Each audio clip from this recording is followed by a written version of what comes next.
It appears the affordable housing crisis has risen to the top of everyone's agenda, and it looks like it could be the key issue in next year's federal election here in Canada. As a practicing urban planner, I find this rather pathetic. Pathetic because it's taken so long for this issue to finally register. When I began my career in the late 1990s, we were well aware of the aging population and the urgent need to start shifting our housing stock from primarily single-family homes to townhouses and apartments, not just because baby boomers wouldn't be able to look after these monstrous homes that were being built, but because our population was increasing and our land supply was starting to get squeezed.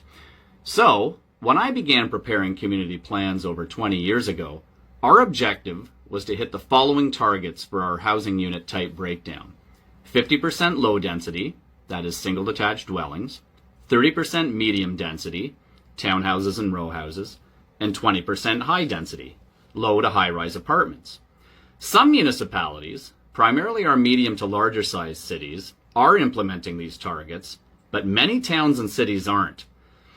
For example, my hometown of Niagara-on-the-Lake, Ontario, Canada, with a population of almost 20,000 people, is woefully behind, and likely quite happy to be so. Affordable and housing are two words that many people in this town do not want linked at all. Of the 34 residential building permits issued in 2022, 24 of them were for single detached dwellings and 10 were for townhouse units. Not a single building permit for an apartment. Implementation of affordable housing occurs at the local level, and it's not going to matter what any federal politician says or promises or does. Until everybody starts caring within our individual towns and cities, we're not going to get out of this housing crisis.